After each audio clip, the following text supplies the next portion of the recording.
Bon, ok, aujourd'hui je suis passé à Champigny chez Ducati Paris-Est pour emprunter cette Street Fighter V2S, la nouvelle Street Fighter reconnaissable, même s'il faut bien regarder à sa nouvelle face avant. Fait notable sur cette Ducati, elle a perdu 33 chevaux par rapport à la version de l'an dernier. Proportionnellement, ça se répercute pas sur le prix, mais on va voir ça dans la fiche technique tout de suite. À l'avant, une jante de 17 pouces avec un Pirelli Diablo Rosso 4 en 120 de large, deux disques de 320 mm avec des étriers 4 pistons Brembo M50 monobloc, une fourche Öhlins réglable en détente, précharge et compression. C'est une première, hein. Öhlins avant, Öhlins pour la suspension aussi, suspension également réglable en détente, précharge et compression. On a 15 litres d'essence, un bicylindre en L à 90 degrés qui développe donc maintenant 120 chevaux et plus 153. Par contre, c'est toujours à 10 750 tours que la puissance maxi est atteinte. On a 9 mètres kg et demi de couple à 8250 tours, une boîte 6 avec shifter de série, une selle à 838 mm de haut, un ensemble qui pèse 175 kg à sec, ce qui nous amène à peu près à 195 kg tout plein fait. À l'arrière, une jante de 17 pouces, un pneu en 190 de large, un seul disque. C'est normal. Ça me fait marrer parce qu'à chaque fois quand j'écris sur la fiche technique 1 fois 245 ou 1 fois etc, je me dis oui, en fait c'est logique, je pourrais juste mettre 245, mais bref, un disque de 245 mm avec un étrier, 2 pistons et un prix sur la facture qui s'élève à 17 990 €. C'est 700 € de moins que l'an passé, mais c'est aussi 33 chevaux de moins. Si on me disait à moi, pour 700 € je t'ajoute 33 chevaux, tu les prends? Oui, je les prends. Tu veux les enlever? Ah bah non, je veux pas les enlever. Ça te fait économiser 700 €. Non, laisse tomber, je prends pas. Est-ce que j'ai oublié quelque chose? Non, on n'a plus de monobras. Oui, on n'a plus de monobras, c'est pour les performances. Et bah c'est tout, on peut y aller. C'est parti.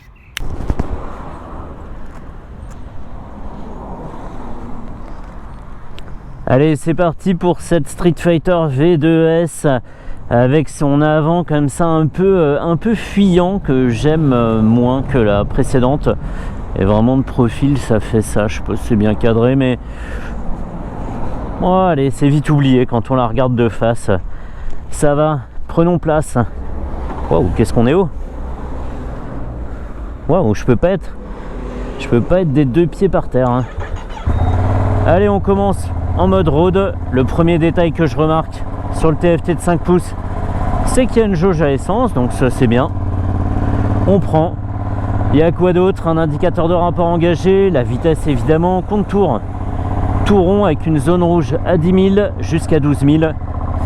Le pourcentage de couple et le pourcentage de puissance, ça c'est classique. Et on va voir le reste un petit peu plus tard. Allez. On n'a pas les mêmes commodos que sur le Diavel ou d'autres machines de la gamme, mais on a quand même un bouton mode qui est dédié pour passer les 4 modes de conduite et une croix multidirectionnelle tulipée pour se promener dans les menus et les informations de l'écran. Allez, c'est bien, c'est pas tape-cul. Par contre, j'ai l'impression que je vais passer par-dessus le tableau de bord tellement on est penché en avant avec les fesses très hautes. Et ici en mode road, ça se passe bien. J'ai peut-être été un peu optimiste ici pour passer la troisième à 30, c'est encore trop juste. Rien à voir avec la difficulté à placer la moto au bon régime qu'on avait sur les anciennes Ducati. Nickel, température moteur, horloge viennent compléter le tableau. Allez, on va aller à droite. Nickel, hyper naturel, très douce. Alors oui, elle a perdu 33 chevaux et elle n'en fait plus que 120, mais je trouve ça bien dosé pour cette machine et ça facilite évidemment son évolution à des vitesses peu élevées comme ici en ville. Donc c'est bien, hein, avec une poignée des gaz qui est quand même sensible, hein. Là j'essaie de plier un peu les coudes pour amortir les mouvements parasites du poignet. Ça a tendance à donner des petits à-coups. Allez, nickel, ça freine.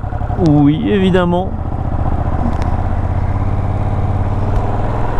ça freine bien, ça braque bien. On se promène sur un petit filet de gaz, sans trop de bruit en plus pour les voisins, c'est sympa. Une vraie citadine, cette Street Fighter V2S. Alors évidemment, là, elle se met en route, hein, elle n'a pas encore chauffé.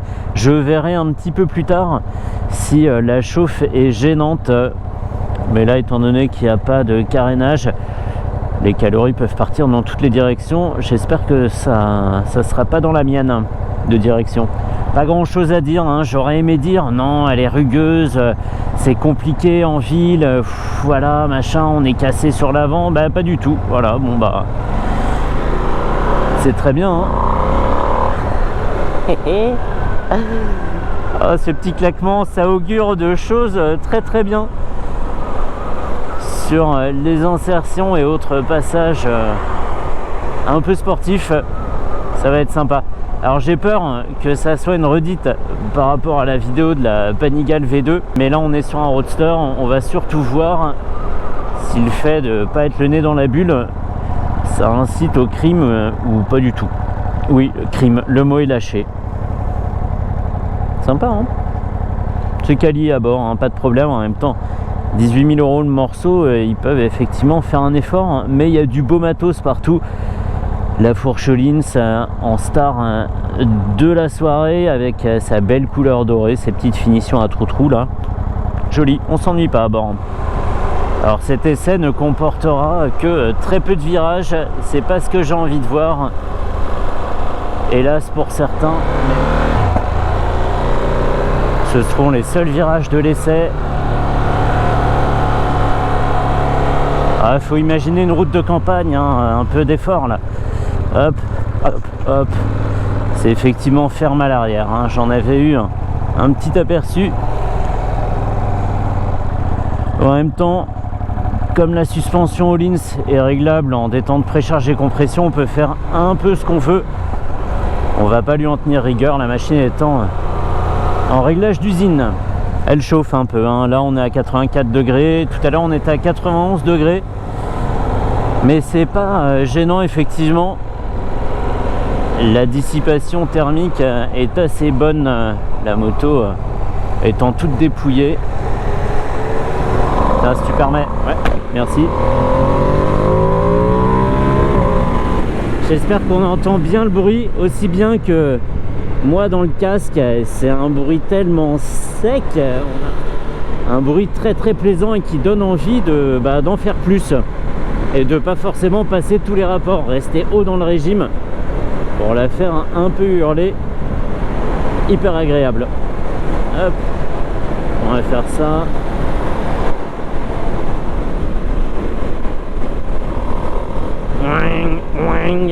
J'espère qu'on entend bien l'échappement parce que je vais pas l'imiter pendant toute la vidéo. Je vois pas comment c'est possible de se lasser d'un bruit pareil. Yes, yes.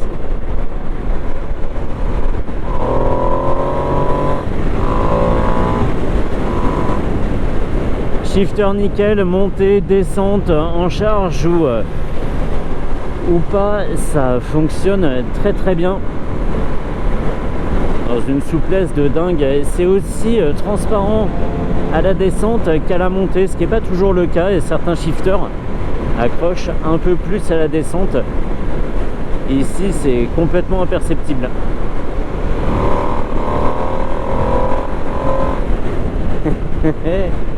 On finit par aller vite quand même, hein.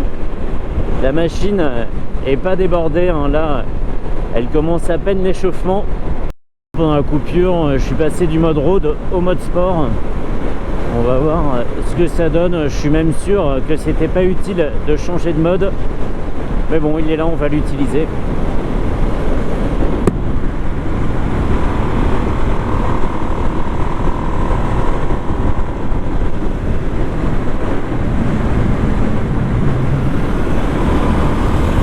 Allez.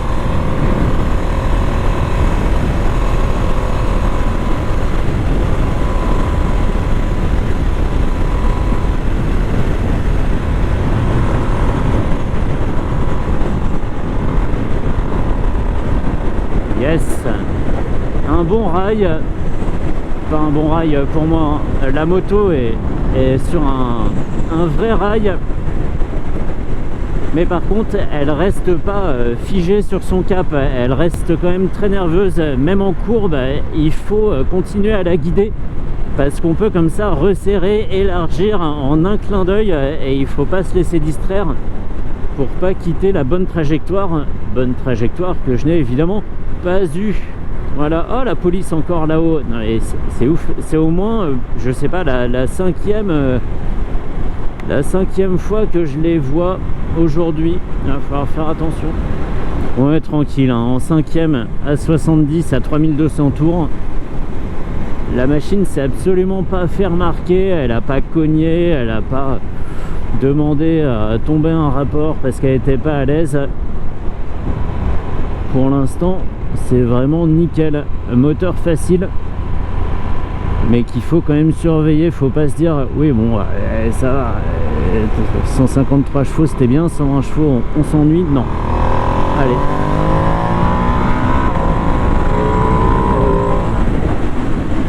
hop. Au vu de la présence policière massive aujourd'hui, on va pas faire plus.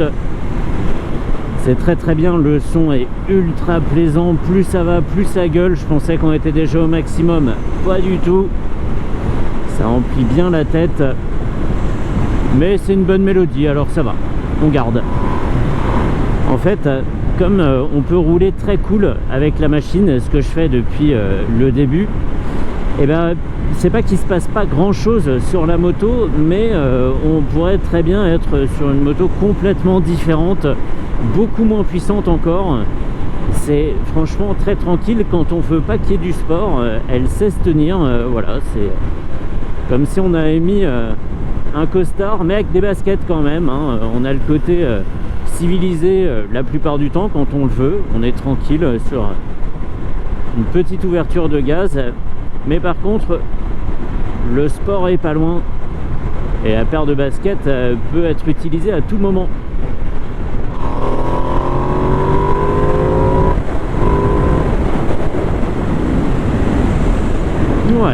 Ouais, ça le fait, ça le fait, ça le fait. Allez, on est parti. On va rester en seconde bien tranquille.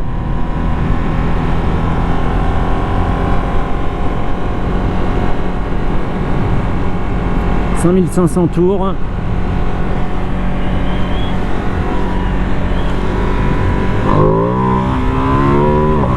Ok, l'avant s'est soulevé.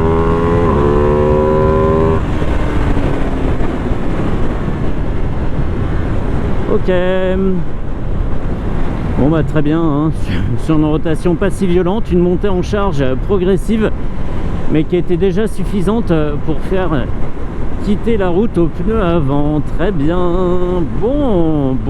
Et bah comme la Panigale V2, la conclusion est la même, c'est que moins, c'est pas forcément moins bien. C'est même carrément aussi bien, hein. On peut se dire, bah voilà, moi certes, j'ai pas 153 chevaux, par contre, mes 120 bourrins, je les exploite quasi complètement. Je suis sûr qu'on peut manger quelqu'un avec une moto plus puissante en se donnant bien, ça le fait. Bon allez, je me rentre, pas forcément l'essai le plus intéressant, surtout en passant après la Panigale V2. D'ailleurs je mets le lien de l'essai dans la description. Et je me rentre à Champigny chez Ducati Paris-Est. Merci à Grégory pour le prêt de la machine. Non d'ailleurs je vais aller remettre un petit peu d'essence avant ça. Allez, nous on peut en rester là en tout cas.